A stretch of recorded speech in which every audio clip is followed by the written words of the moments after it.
Hi friends, welcome to అపూర్వ వంటలు. ఎలా ఉన్నారండి అందరూ? నేనైతే చాలా బాగున్నాను.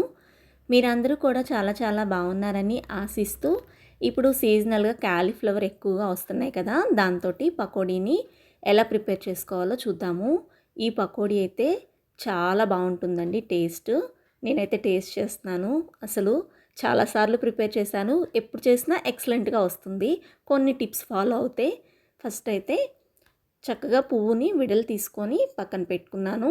4 చిన్న చిన్న పువ్వులు తీసుకున్నాను. వాటర్ బాయిల్ చేసుకొని దాంట్లో క్రిస్టల్ సాల్ట్ యాడ్ చేసుకున్నాక మనం రెడీ చేసుకున్న పువ్వుని దాంట్లో వేసేసుకోండి. మరీ పెద్ద పెద్దగా కాకుండా కొంచెం మీడియంగా విడలు తీసుకోండి పువ్వుని. అలాగ ఒకసారి గెరటితో అనేసుకొని మనం ఎక్కువసేపు బాయిల్ చేయాల్సిన అవసరం లేదండి. 5 to 6 మినిట్స్ జస్ట్ ఊరికే సిమ్లో పెట్టి అలా ఉండనిచ్చి తర్వాత వదిలేసేసేయండి, స్టవ్ ఆఫ్ చేయండి. అలా ఒక 15 మినిట్స్ వదిలేసినాక వడబుట్టకేయండి. వడబుట్టకేస్తే ఏంటంటే మనకి చక్కగా నీట్గా ఆ నీళ్ళన్నీ వడిచిపోతాయి. తర్వాత ఒక గిన్నెలోకి తీసుకొని ఒక స్పూను అల్లం వెల్లుల్లి పేస్ట్ వేసా, ఎక్కువ వేయలేదు. కార్న్ఫ్లోరు 1 కప్పు, అలాగే శనగపిండి 1 కప్పు, బియ్యం పిండి 1 కప్పు, అన్నీ కూడా ఈక్వల్ రేషియోస్లో వేసుకోవాలి. కొంచెము సాల్ట్, అలాగే తినే సోడా ఉంటుంది కదా, ఒక 1/2 టేబుల్ స్పూన్ వేసాను. పసుపు యాడ్ చేస్తున్నాను. పసుపు వేయటం వల్ల మంచి కలర్ఫుల్గా ఉంటుంది ఫ్రై అనేది. తినే సోడా మాత్రం చాలా తక్కువ వేసుకోండి.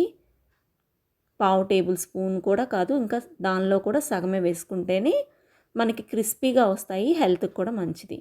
Garam masala full table spoon వేసేసాను. ఇవన్నీ కూడా బాగా కలిసేటట్టుగా మిక్స్ చేసుకోవాలండి. మెయిన్ ఇంగ్రీడియంట్ కారం మర్చిపోయాను. కారం కూడా ఒక ఫుల్ టేబుల్ స్పూన్ వేసాను. మీరు మీ కారానికి తగ్గట్టు వేసుకోండి. వాటర్ వేయకుండా ఫస్ట్ క్యాలీఫ్లవర్కి ఈ మసాలాలన్నిటినీ కూడా బాగా పట్టించాలి. తర్వాత లైట్గా వాటర్ యాడ్ చేసి కలుపుకోవాలి.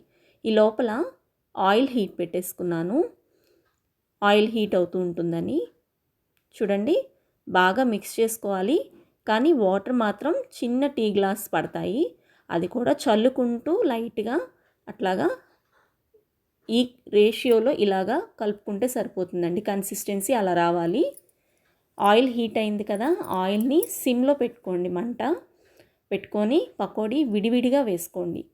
వేసుకున్నాక మనకి శనగపిండి కాబట్టి పొంగుతుంది కదా, అందుకని చెప్పని మీడియం ఫ్లేమ్లో మంటను పెట్టుకొని కాల్చుకోండి.